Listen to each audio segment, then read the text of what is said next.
네, 안녕하십니까 여러분. 저희는 국민의당 전국청년위원회 위원장 김근태 그리고 부위원장 한정민입니다. 안녕하십니까. 네, 저희가 이렇게 영상을 찍게 된 이유는 이번 수능에서 생물 2 과목에 있어서 문제 오류가 발생을 했는데요. 20번이 좀 이상했죠. 네, 그 부분에 대해서 저희가 무엇이 문제였는지 그리고 여기에 담긴 대한민국 교육 철학의 문제점이 무엇인지 한번 얘기를 나눠보도록 하겠습니다. 그리고 저희가 오늘 특별한 강사분을 한분 모셨는데요. 강사분 소개 한번 해주세요.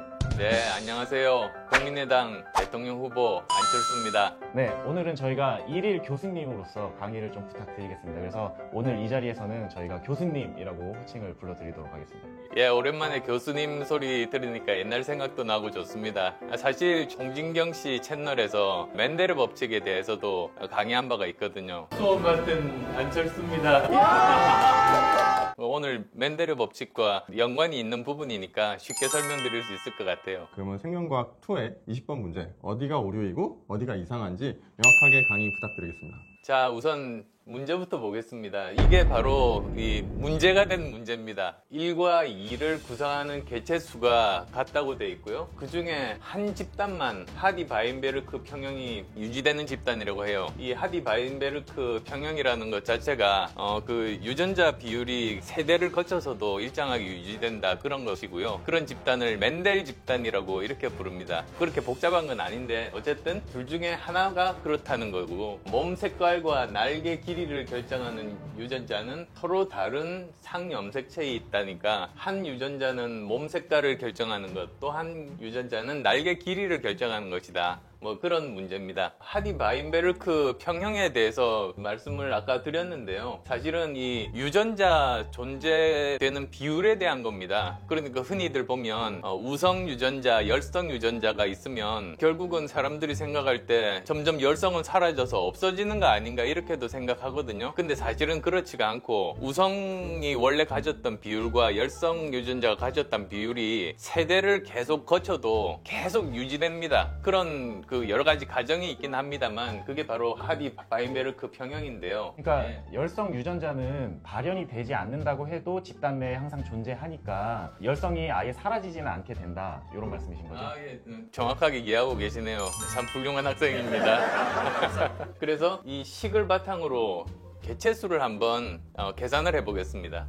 이제 문제에서 두 개 중에 하나가 맨델 집단이라고 그랬잖아요. 우선 첫 번째로 집단 1이 맨델 집단이라면 어떨까 하고 계산을 해봅니다. 중간에 뭐 과정은 있지만 그거는 생략하고요. 몸 색깔 유전자 1과 2가 있을 때 유전자 빈도, 그 다음에 개체수를 계산했는데 여기 음수가 나오네요? 이건 어떻게 생각하세요? 현실에서 있을 수가 없는 숫자인 것 같은데. 그러니까 개체수가 없으면 0일 텐데 음수라는 건 죽은 친구들을 세는 것도 아니고 굉장히 좀 이상한 것 같습니다. 예, 최근에 본 한국 드라마 지옥이 생각나는데요.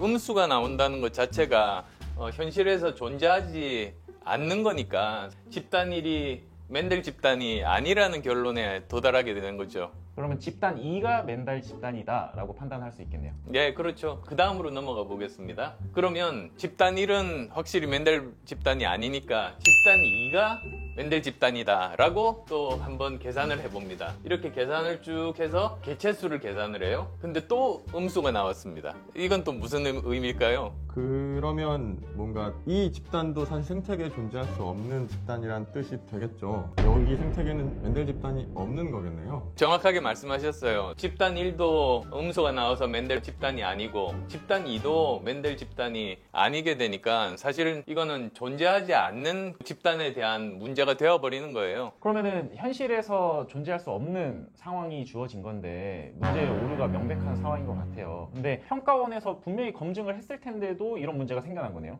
단순한 검증 실수가 아니에요. 여기 평가원에서 이 문제에 대해서 이런 세부적인 과정을 거치지 않고 그냥 기계적으로 계산을 하면 답을 고를 수가 있는 거거든요. 근데 이게 저는 굉장히 근본적으로 대한민국 교육의 문제점을 보여주는 상징적인 그런 사건이라고 생각을 해요. 우리가 어떤 것들을 배울 때 이게 가지는 원래의 의미가 무엇인가, 왜 우리가 이것을 알아야 되는가, 그것에 대해서 제대로 이해한 다음에 그 다음 단계로 넘어가고 그 다음에 문제풀이가 돼야 되잖아요. 그게 아니라 의미에 대해서 이해시키지 않고 문제풀이만 가르치는 겁니다. 그러다 보니까 결국은 학생들은 계산만 하다 보면 자신감이 없어지고 이거 나하고 맞지 않는구나, 이게 재미가 없는 거구나, 이렇게 포기하게 되는 학생들이 많아지는 게 문제라는 거죠. 그래서 설명해 주신 걸 들어보니까 과학이라는 학문이 현실의 현상을 바탕으로 그거를 탐구해 나가는 것인데 단순히 숫자 계산으로만 교육을 시켜왔고